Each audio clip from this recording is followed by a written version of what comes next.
Bzz, bzz. Kumusta, Chika Buzzers? Trending ngayon sa TikTok comments yung Battle of Yultong na kahit wala namang kinalaman sa videos ng post ay madalas nang kino-comment ng mga netizens. Ilan dito yung, Yultong battle is the key. Mukhang nalilimutan nyo yung The Battle of Yultong. Nakalimutan nyo yata yung Battle of Yultong. Bruh, you forgot the Battle of Yultong. Yung umiyak ka na sa video tapos yung mga comment sa'yo puro Battle of Yultong lang. Bakit nga ba ito trending? May nagsasabi na may mga racist daw na ibang lahi kaya pinapaalala lang ng mga Pinoy kung anong naitulong ng ating mga angkan sa ibang bansa noong may gyera. May nagsabi ring, nagsimula kasi yan nung may nag-expose sa pagiging racist ng GP ng Korea lalo na sa mga taga-ASEAN special mention yung Pinas. Ayun, sinisingil nila sa Battle of Yultong. Since uminit issue dahil sa South Korea na mababatingin sa mga Pinoy kaya inispam nila to remind them na may utang na loob sila sa mga Pilipino.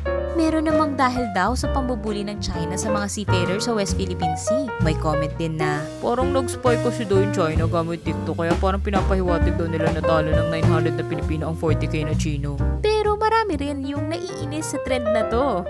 Yung karamihan ay comment dun sa FYP mo ay do not forget the Battle of Yultong kahit na content pa na ala naman sa lugar. My God, nakakagrrr!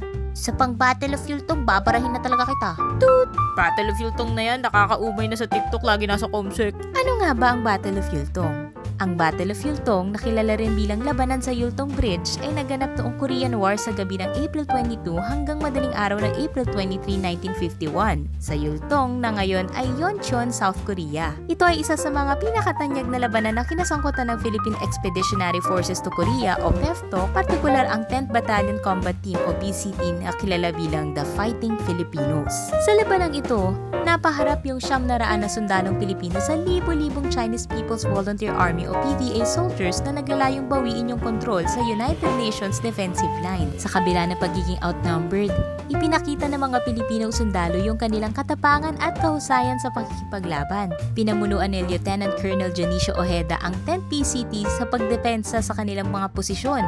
Gumamit sila ng strategy at tapang para mapanatili yung kanilang linya laban sa mga pag-atake. Nakilala ang Battle of Yultong sa pagpapakita ng kakaibang kakayahan ng mga Pilipinong sundalo sa ilalim ng matinding pagsubok. Sa kabila ng kakulungan sa bilang at kagamitan, nagtagumpay sila na panatiliin yung kanilang posisyon at nag-ambag sa pagpapanatili ng UN defensive line. Ang kanilang kabayanihan ay kinilala at binigyan parangal hindi lamang sa Pilipinas kundi pati na rin sa international community. Ano masasabi niyo rito, Chika Buzzers? Nararapat bang ma-flood yung comment section ng Battle of Yultong para mapaalala sa ibang lahi yung kanilang kontribusyon sa pagtatanggol ng kanilang mga bansa? O nakakairita lang talaga mabasa yung mga to na wala namang kinalaman sa content ng video na pinapanood mo? Bzz, bzz. I-comment mo na yan and don't forget to follow, like, and subscribe for more updates!